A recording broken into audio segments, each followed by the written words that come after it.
In 2005, Clarence Elkins was accused of raping his mother-in-law and niece in the year 1988.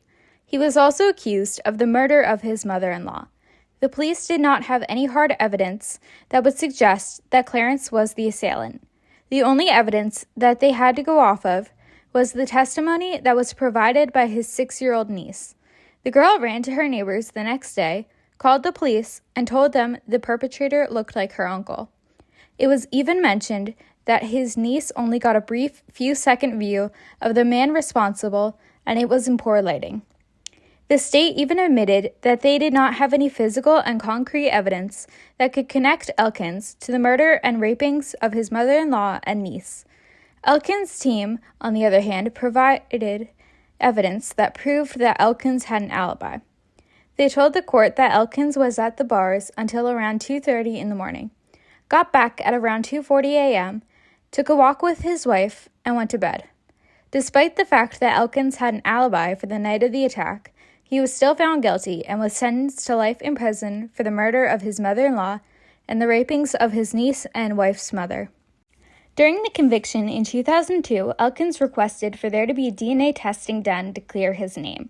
He was denied the ability to have a DNA test done. The reason that it was denied was because they believed that it would not show anything that would prove his innocence.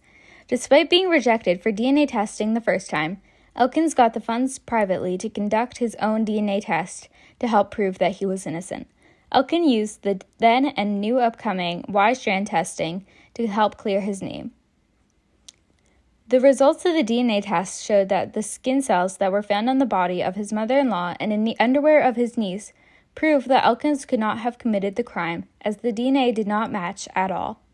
After finding this new piece of evidence, Elkins petitioned the court for a new trial. The court denied the motion for a new trial. The judge ruled that there would not be a new trial because the original verdict was ruled because of identification made by 6-year-old Brooke, and that even if the jurors had access to DNA information, it would not have changed their ruling.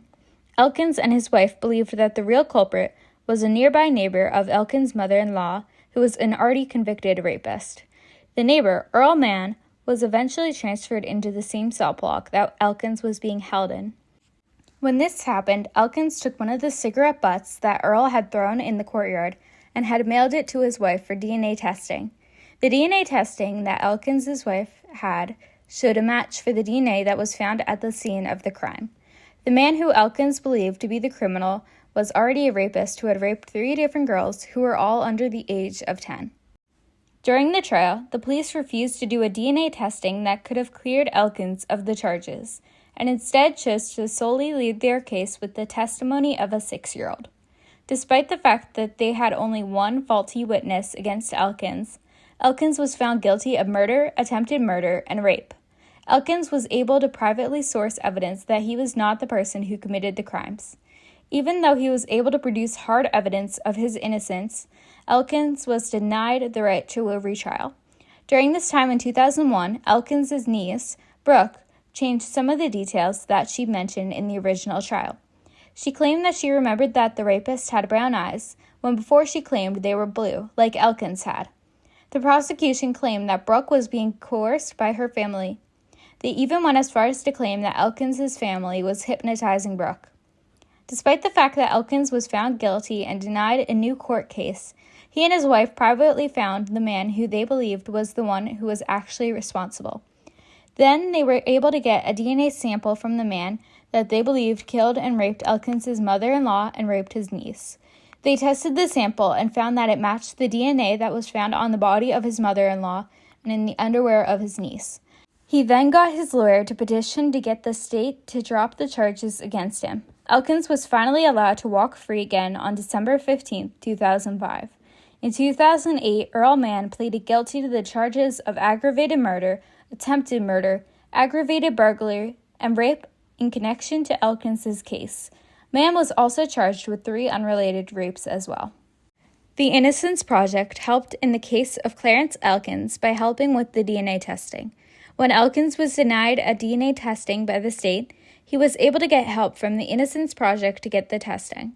The lawyers that were in Ohio and were working with the Innocence Project were able to work with the prosecution office in order to get the testing that would end up helping clear Clarence's name.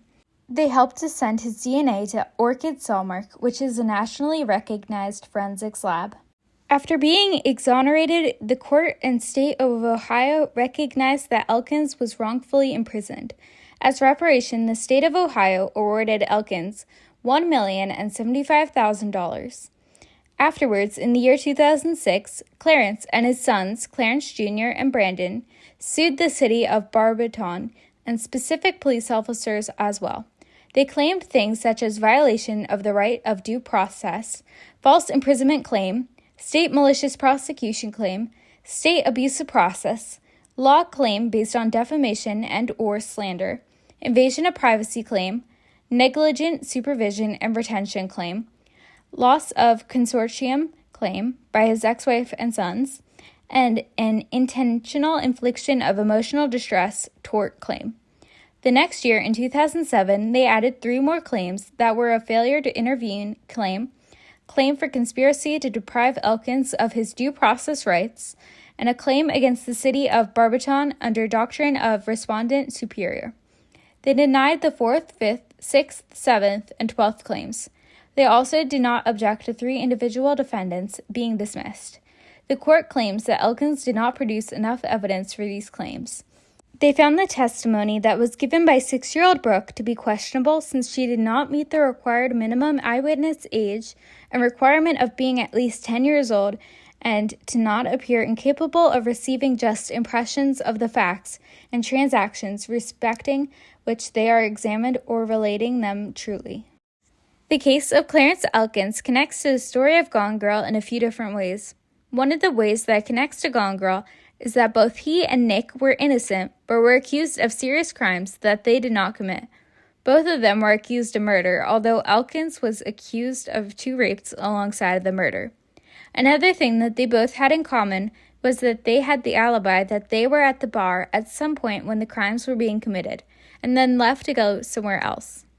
Another thing that they had in common was that both of them had the support of the family of the victim.